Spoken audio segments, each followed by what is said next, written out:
Hello, Central New York, and hello, hockey fans all across the internet, and welcome to the Central New York Hockey Report podcast, right here on the Studio 25 Podcast Network. I'm your host, Scott Kinville, and we have got a special show lined up today because, normally we talk about teams that are right here in Central New York, but today is special because we have a Central New York hockey legend on our show today. So coming on today is Mia Lopata, Clinton, New York native, Mia Lopata. I'm screwing this up already. Gotta take you off. Oh my goodness, it's been a day. Off the air. It has been a day. Anyway, she is the captain of the Quinnipiac Bobcats women's hockey team. Mia, how are you? I'm good. How are you? Thanks for having me. Hey, thank you, and thank you for putting up through my stumbles there. Like I said, we're gonna get this better. Don't worry about it. So, yeah, like I said, exciting times in hockey right now. You guys are heading into the ECAC tournament. We've had the Olympics going on, all kinds of stuff going on. But, of course, like I said, you are a Central New York hockey legend. So I want to start off by talking about you're growing up here in Central New York and how you got into hockey. Yeah, so growing up in Clinton, New York, obviously it's a given that one of the kids is going to be a hockey player. And my parents had two daughters, and I was the oldest. And I had no choice, I don't really think, about putting on the skates and getting into hockey. And I ended up loving it. My sister tried. My dad put her in skates too, and she wasn't a big fan, and I ended up loving it. I probably have been in skates since the day I could walk. Started playing hockey on a team probably when I was like 6, and then when I turned probably like when I was like 12, when I could start checking with the boys, my parents switched me to an all-girls team in Syracuse. But growing up in Clinton, like you said, like it's Hockeyville. We have no choice but to be a hockey family. There really isn't either. I mean, what a legendary hockey town it is. I mean, there's just no doubt about that. But of course, you were also the captain of the Clinton Comets girls high school team, Section 3 Player of the Year twice, and of course, the captain of the 2020 New York State High School Champions, scoring the game-winning goal. That had to feel awesome.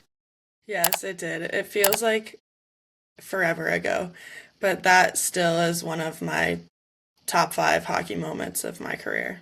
Yeah, no doubt about it. I mean, that would be a top 5 for anybody's career. I mean, it's an amazing thing. But of course, while you were at Clinton, you decided ahead of time that you were going to go to Quinnipiac. So take us through that a little bit.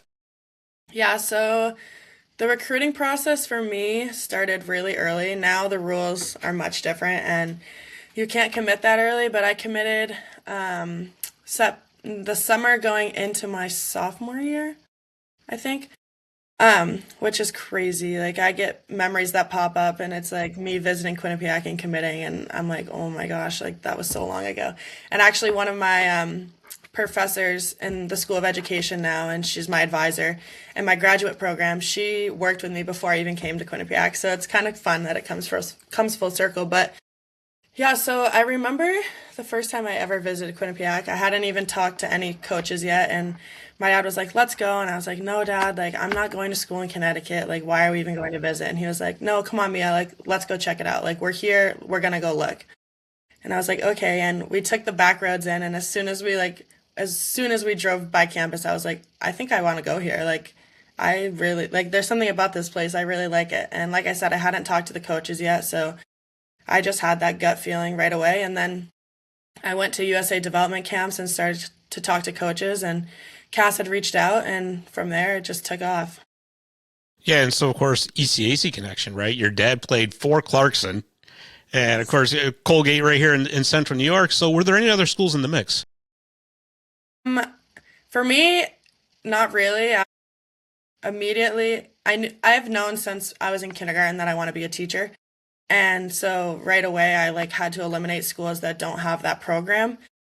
So that automatically narrowed down my choices. And then, like you said, the ECAC is such a great league, and my dad obviously has connections to it. And so I was kind of set on going to play in the ECAC. I didn't want to go out west. I don't know, Clarkson, I was like, I don't think I want to go to Potsdam, New York. And my dad played there, I want to go do something different. He told me I wasn't allowed to go to St. Lawrence because obviously they're rivals with Clarkson. Colgate, I was like, no, that's too close to home. My dad can show up at my dorm whenever he wants. So I just had started eliminating schools, and it just so happened that I fell in love with Quinnipiac, and Quinnipiac wanted me, so it all worked out. Yeah, sure. It sure as heck did. I mean, there's no doubt about it. Your first season, you were a redshirt, and then you have grown exponentially throughout your career, and you are now the captain of the team in your fifth year. So tell me, how did you find out you were going to be the captain of the Bobcats? So last spring at our banquet, well, before the banquet, we had voted on captains, like as a team, and I wasn't really sure it was going to be me. Like, I was the oldest, I'd been here the longest, but like, I'm like, that doesn't mean anything. I felt like I was a good leader, like, in my junior, senior year, but I was shocked. We had our banquet, and the coaches had announced that there was going to be 5 leaders, and they started like naming off the assistant captains, and they named off 3, and there was one more left, and I was like, oh my goodness, is it going to be me? Is it going to be me? And so then they named the 4th assistant captain, and it wasn't me. And I was like, well, I'm one of the only returners left. Like, it has to be me. And so then she had announced that I was the captain, and it was an unbelievable experience, and I'm so grateful for it. It's been so fun, and I have a great leadership group this year working with me. My assistant captains are great. Some of my best friends on the team, and it's been so much fun this year. And you also have the responsibility now. The younger players do look up to you, of course. And so how does that feel, knowing that you have a hand in guiding their career as you graduate, and they'll be coming up through into maybe someday your spot? Yeah, it's awesome. We have a very, very young team this year, 9 freshmen, and I think I might be wrong on this number, but 8 sophomores. And so our team's young, and I think having like that voice as someone who's been there for 5 years, and like you said, they look up to us, and I think that's super powerful. Like, we've worked really hard this year as a leadership core, and the captains last year on like switching the culture and the mindset of this program, and I think we've done a great job of it, and our team has really bought into like what we need to do to succeed this year, and it's been really, really great to see the freshmen and sophomores grow so much this season. Oh, absolutely. And you guys have put together one heck of a season. I mean, you were 1 point away from a 3-way tie for first place in the ECAC. And of course, with the crazy competitive that conference is. However, now you're getting ready for the tournament. And so you will be hosting the Brown Bears this weekend. Best 2 out of 3. All games right there in Quinnipiac. How you feeling coming into the tournament? We are so excited. Last weekend, not playing games was tough. We were like, oh, we want to be playing. But obviously, having a bye was super huge for us, and we're really excited to be hosting. It's been a while since we were in the ECAC championship, so I'm hoping we do what we need to do this weekend and can head up to Lake Placid next weekend, because obviously that's a special place in my hockey career, and it would be great to take the Bobcats there next weekend. Lake Placid is so awesome. It really is.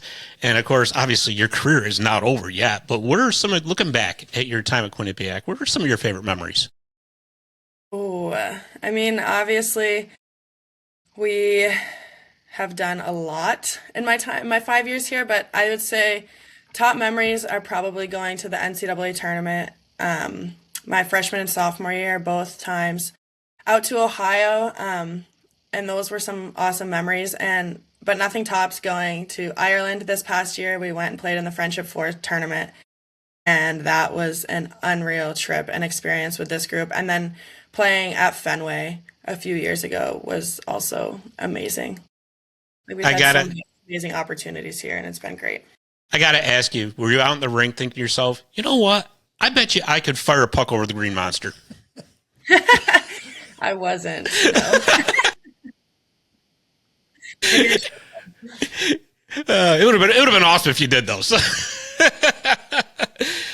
But yeah, so I mean, like I said, with the tournament coming up and all that, we were talking about all these exciting times. The Olympics just concluded, and Team USA was just awesome in hockey. So obviously, I think you might know a couple people on that team. Yes, I do. It was unreal to watch the Olympics, and for the men and women to bring home gold to the US is just amazing and says a lot about how this sport is growing. We've been joking with our Canadian teammates, like, oh, we beat you guys at your own sport. Um, but it's like to see hockey grow has been amazing. And yeah, like you said, I have one of my really good friends, Haley Wynn, plays for Team USA. I grew up playing summer hockey with her, so to see her fulfill her lifetime dream was just unreal. And then Brent Hill, who's my assistant coach at Quinnipiac, was the assistant coach for Team USA. And I actually had my academic meeting with him yesterday, and he's just beaming. Like, I've never seen the guy so happy in my life. And the fact that he is our like coaches with us at Quinnipiac and we have the opportunity to work with him, he is so knowledgeable and so passionate about the game, and to have him back from such an unreal experience is just headed right into playoff is going to be so great. Yeah, I mean, you want to talk about momentum. I mean, my goodness, going over, winning a gold medal, and now getting ready to go in for the ECACs, the NCAAs. What a great time. It really is. And you know what I like, too, about with all that is it brings, rivals on ice together. I mean, it's so cool. Yes. Yeah, for sure. So, we're talking about the growth of the game and what this Olympic run's done. And overall, women's hockey really is growing.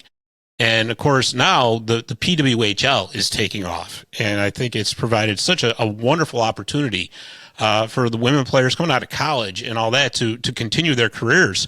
And, I know you said you wanted to be a teacher since you were in kindergarten, and you're just about there. But, could the PWHL be calling someday? Yeah, potentially. It's not something I've ruled out completely. I'm trying not to think about what my future plans are until my season's over, because I have this mindset that if this is truly my last time ever playing hockey on a team, then I want to just enjoy it. But it's definitely an option. I haven't ruled it out completely. I plan when the season's over to talk with my coaches and figure out next steps, but it's an unreal league, super competitive, and I mean, the draft class coming out, the kids graduating from college this year, and the girls playing out in Sweden, the draft class is going to be super competitive. So I don't know what opportunities will be there for me, but it's not ruled out yet. Certainly not. I mean, that would be, really cool too, to play pro hockey. And, but, like I said, you got a great plan in place to be a teacher, which obviously we need a lot of those too. So yeah. For sure. So, just in closing, like I said, you are a hockey idol here in Central New York. You've put together one heck of a career at Quinnipiac. Any advice for young hockey players, kids wanting to get into the game? I think my biggest piece of advice would be, if you love it, go for it. And have fun while you're doing it. Like, when I've noticed in my career that as soon as I lose sight of the fun, it becomes a full-time job, and you lose sight of why you did it. And I think just like having fun and doing what you love is so important in life. And I think that would be my biggest piece of advice to them. If you love it, go for it and keep having fun while you're doing it. Yeah, for sure. And I think too, it helps, if there's like another sport to kind of, like if you're focusing on hockey, that's great, but if you have like a lacrosse or a soccer or something like that you like to play, hey, you know what? Play that as well, because that kind of gives you a break, from a mental break more than anything else, from the other sport. Yeah, that would be my advice to the parents, is don't let your kid get consumed with hockey and only hockey at such a young age, because it's easy to get burnout. And I've had moments in my career where I'm like, oh my goodness, I don't want to do this anymore. Like, I'm so burnt out. I don't love it.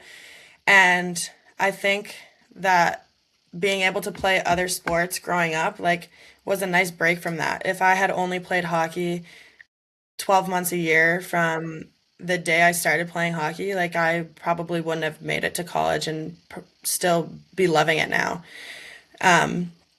So I think it's important that you go out there and play other sports and try new things, and it may still be that you love hockey and that's what you want to pursue, and great, that's what happened to me. But I think it's important to go try other things too, because that's what helps you find your passion and love for hockey as well.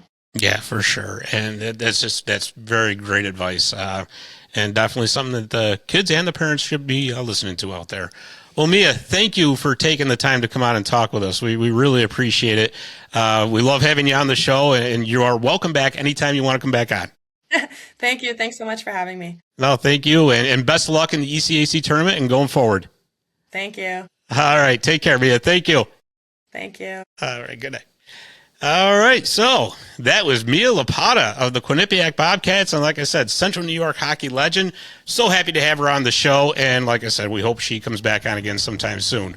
Well, that's all the time we got. Thank you for watching, thank you for listening, and we will see you next time on the Central New York Hockey Report podcast.